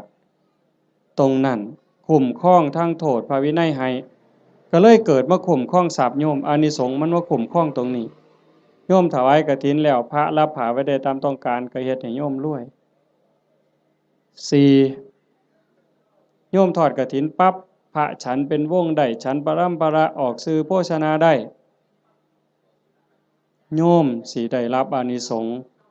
บ่ต้องศาสตราบ่ต้องอาวุธบ่กินของแสลงบ่ต้องยาพิษแม้กระทั่งเขาเจ้าว่างยาใส่ยาเฮาก็สิปลอดภัยพุ่นเด้บ่ผิดกระบูนเป็นโรคภัยเจ็บไข้ได้ป่วยสิบ่เป็นกินของแสลงบ่ผิดโรคจากอาหารการกินเหล่านั้นอันนี้คืออานิสงส์จากการได้ทอดกฐินข้อที่4ข้อที่5คันเฮาเกิดมาเป็นผู้หญิงชาติต่อไปพบต่อไปสิงามหน้าตาดีผิวพรรณดีสวดทรงดีเฮาสิเคยเห็นผู้บางคนงามงามหน้าตางามแต่ว่าหุ่นบ่ดีสวดทรงบ่ดีบางเทื่อหน้าตางามแต่ว่าแขนรีบเนี่ยมันบ่เกิงกันผู้บางคนหน้าตางามแต่ว่ารูปร่างบ่ดีผู้บางคนรูปร่างดีดีเด้อเบิ่งทั้งหลังห้วยบ่แม่นสิแม่นนางงามจักรวาลซั่นบ่แงกหน้ามาว่าแม่นยักษ์สดน้ำร้อนมันเป็นจังไดยายมันเป็นจังไดยักษ์สดน้ำร้อนนี่ข้อยก็บ่เคยเห็นดอกเว้ยคันเห็นแต่อยู่หน้าโบสถ์ตั้งแต่มันยืนอยู่มันก็เป็นตางึดแม่งคันมันสดน้ำร้อนอีกมันสิเป็นแนวใดเนาะอันนั้นแต่คันเฮาทอดกฐินแล้วเป็นผู้หญิงข้อที่5นี่อานิสงส์ข้อที่5สิงามคันเกิดเป็นผู้ชายชาติใดชาติหนึ่งคันได้เกิดพร้อมพระพุทธเจ้าสมัยที่มีพระพุทธเจ้ายังทรงมีพระชนมายุอยู่สิได้ฟังธรรมต่อเบื้องพระพักตร์ฟังเทศน์ที่พระพุทธเจ้าเทศน์ให้ฟังแล้วสิได้บรรลุธรรมบรรลุธรรมแล้วขอบวชพระพุทธเจ้าบวชให้พระพุทธเจ้าเป็นอุปัชฌาย์คันบอกภาษาเฮาเอหิภิกขุอุปสัมปทานั่นคืออานิสงส์จากการทอดกฐินมันบ่น้อยเด้โยมจังซั่นจังพากันตั้งอกตั้งใจเด้อลูกเต้าเราหลานก็ตามเด็กเล็กเด็กน้อยก็ตามโยมไม่ออกผู้เป็นเจ้าภาพหลักตุ่มพี่ตุ่มน้องถือว่าเป็นประมุขเป็นประธานเป็นหัวหน้าเทวดาให้เฮ็ดใจให้ม่วนๆบ่ได้เฮ็ดดูปานใดดอกปีนี้อาตมาก็จะเฮ็ดอยู่หลังจากแล้วอยู่วัดวันที่21 22ทอดอยู่วัดวันที่25อาตมาสิไปทอดอำเภอเสรภูมิจังหวัดร้อยเอ็ดก็อยากได้คือกันนะโยมอยากเฮ็ดบุญคือกันก็พยายามมีโอกาสบ่ใดก็จะเฮ็ดให้เฮาได้ตั้งอกตั้งใจรักษาใจเจ้าของนี่จากนี้ไปให้มันงามๆไผสิว่าจังใดก็สร้างสิเกิดอิหยังขึ้นก็ให้ใจเฮาสงบให้ใจเฮางามเพื่อมันสิเป็นแรงเกื้อหนุนส่งจิตวิญญาณเฮาให้ไปที่ดีที่งามไปสู่ที่ชอบที่สุขตินอกจากนั้นเฮาก็มีความหมายหมั่นปั้นมือว่าสิอุทิศบุญกุศลให้บุคคลผู้มีพระคุณเป็นพ่อเป็นแม่ปู่ย่าตายายผู้มีพระคุณทั้งหลายที่เฮาฮักเฮาแพง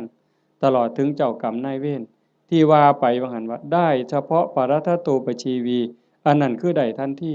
แต่นอกจากนั้นสิเป็นสัตว์นรกก็ตามเป็นเปรต11จางนั่นชนิดนั้นก็ตาม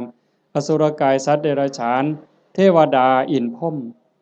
คันเพิ่นได้เห็นการกระทำที่งดงามคือโยมเฮ็ด1 ชั่วโมงกับ25 นาที20 กว่านาทีที่เฮาฟังธรรมมานี่เฮาเงียบเฮาสงบเฮาตั้งใจมองนี่บ่ว่าดวงจิตดวงใดดวงวิญญาณดวงใดก็แล้วแต่สิล่องลอยมาพบมาพ้อมาเห็น อดบ่ได้ย่อมอ่อนซ่อนย่อมอนุโมทนาเพิ่นสิได้นำเฮาตอนเพิ่นอนุโมทนายินดีนำอ่อนซ่อนนำอันนี้นักปราชญ์ก็ยกย่องบัณฑิตก็สรรเสริญแม่นพระพุทธเจ้ามาพบมาพ้อเฮานั่งฟังเทศน์สมโพธิกองกฐินอยู่จังซี่พระองค์ก็ย่อมอนุโมทนาสาธุจังซั่นจังว่าบุญตรงนี้เกิดแน่ๆเกิดหลายซ้ำเด้บ่แม่นแต่อาตมาเว้าโยมได้ไหว้พระโยมได้ถวายทานโยมได้สมาทานศีลได้ฟังพระเพิ่นสวดมาติกาสักบงสุคุณเฮาได้ฟังเทศน์ฟังธรรมด้วยความเคารพอันนี้คือกิริยาอาการที่เป็นบุญปุญญกิริยากุศลกิริยามันกลายเป็นบุญเป็นกุศลให้โยมเฮ็ดไปเรื่อยๆจนกว่าสิบ่มีลมหายใจบ่อิ่มบ่เต็มบ่เพียงบ่พอง่ายอย่าว่าพอแล้วล่ะอย่าว่าพระพุทธเจ้าตรัสรู้เป็นพระสัมมาสัมพุทธเจ้าแล้วมีมื้อใดที่พระพุทธเจ้าบ่เฮ็ดบุญบ่เป็นแบบเป็นอย่างบ่สอนธรรมแม้กระทั่งลมหายใจสุดท้ายสิมาถึงนอนเหยียดลงแล้วที่สารวโนทยานเมืองกุสินาราก่อนใจสิดับลงพระองค์ก็ยังได้ตรัสสังขารทั้งหลายมีความเสื่อมไปเป็นธรรมดาเธอทั้งหลายจงตั้งตนในความไม่ประมาทประโยชน์ตนก็อย่าประมาทประโยชน์คนอื่นก็อย่าประมาทประโยชน์ทั้งสองฝ่ายก็อย่าประมาทให้รีบสร้างรีบทำเห็นบ่เฮาก็คือกันโยมท่านก็เฮ็ดศีลก็รักษาภาวนาก็ภาคเพียรอ่อนน้อมถ่อมตนต่อผู้หลักต่อผู้ใหญ่ผู้เฒ่าผู้แก่พระสงฆ์องค์เน้นซอยขนขวายในกิจที่ชอบอันใดที่เป็นประโยชน์ออกเหงื่อออกแห้งซอยกันเฮ็ดช่วยขนขวายในกิจที่ชอบฟังธรรมแสดงธรรมอนุโมทนาบุญอุทิศส่วนบุญทำความเห็นในถูกต้องถูกตรงอย่างน้อยๆเชื่อว่าบาปมีบุญมีชาติหน้าชาติก่อนนรกสวรรค์มีจริงอันนี้คือต้นเหตุสาเหตุทางเกิดแห่งบุญจึงขออนุโมทนาสาธุกับญาติโยมสุโขสุขคนเด้อท้ายที่สุดก็ขอรัตนะอ้างอิงเอาอำนาจแห่งคุณพระศรีรัตนตรัยคุณของพระพุทธเจ้าพระธรรมพระสงฆ์และอำนาจแห่งบุญกุศลคุณงามความดีที่มีทั้งหมดทั้งมวลในสากลจักรวาลจงหลอมร่วมมาเป็นตบะเป็นเดชะเป็นพลวะปัจจัยอำนวยหนุนทรงไปถึงดวงจิตวิญญาณของโยมพ่อใหญ่ตาแม่ใหญ่พุทธบุญรัตน์ตลอดถึงญาติโกโหติกาปู่ย่าตายายผู้มีพระคุณทั้งหลายสรรพสัตว์ทั้งหลายเจ้ากรรมนายเวรของญาติโยมทั้งหลายหากว่าสามารถรับรู้รับทราบได้ด้วยตนเองก็จงอนุโมทนาสาธุรับเอาหากบ่สามารถสิรู้ทราบได้ด้วยตนเองก็ขอฝากข่าวบุญข่าวกุศลที่โยมพ่อใหญ่อ่อนแม่ใหญ่สมศรีสมบัติโยมภาวิรัตน์วิภารัตน์โยมทวีศักดิ์สาฤทธิ์ดีโยมพ่อใหญ่สังงาโยมกาญจนาโยมสิริพรโยมกิตติบุญรัตน์โยมชูชาติผลกังวานโยมแม่ใหญ่สมบูรณ์กตศิลาโยมประจวบโยมมณีรัตน์สมุทรหลาโยมหานโยมชาญชัยโยมดวงธิดากตศิลาโยมพรณภากตศิลาโยมไกรสอนโยมจันทิราตะการจันทร์พร้อมทั้งญาติโยมหมดสุขุสุคนได้สร้างได้ทำในข้าวครั้งนี้ฝากไปกับพวงเราเทพเทวดานางธรณีภูมิญาณวิถีอันเป็นทิพย์จงนำข่าวบุญส่วนนี้ไปแจ้งแก่ดวงจิตวิญญาณพ่อใหญ่ตาโยมแม่ใหญ่พุทธบุญหลาดพร้อมทั้งปู่ย่าตายายผู้มีพระคุณบุคคลอันเป็นที่รักของท่านเจ้าภาพของญาติโยมทั้งหลายให้ได้รับรู้รับทราบแล้วจงอนุโมทนาสาธุรับเอาหากว่ามีความทุกข์ก็ขอบุญกุศลส่วนนี้จงถ่ายถอนให้ได้พ้นไปจากความทุกข์หากว่ามีความสุขดีอยู่แล้วก็ขอให้ได้มีความสุขยิ่งขึ้นไปสุดท้ายขอบุญกุศลเหล่านั้นจงสะท้อนย้อนกลับมาปกปักรักษาคุ้มครองญาติโยมสุขสุขคนให้เป็นผู้แกล้วกล้าอาถรรพ์ร่าเริงในการสร้างบุญสร้างกุศลสร้างคุณงามความดีให้ยิ่งขึ้นไปให้เป็นผู้เจริญงอกงามในจตุรพิธพรชัยคืออายุวรรณะสุขภละปฏิภาณธรรมสารสมบัติเป็นผู้มีสัมมาทิฏฐิมีโอกาสประพฤติธรรมปฏิบัติธรรมให้ได้เข้าถึงธรรมที่บ่ทันได้เข้าถึง ได้ฮู้แจ้งธรรมที่บ่ทันได้ฮู้แจ้งจนสามารถนำตนให้พ้นทุกข์ได้มีความสุขกายสุขใจปรารถนาสิ่งหนึ่งประการใดหากเป็นไปโดยชอบประกอบด้วยธรรมก็ขอให้ความหวังความปรารถนานั้นจงสำเร็จทุกๆประการโดยทั่วกันทุกท่านทุกคนเทอ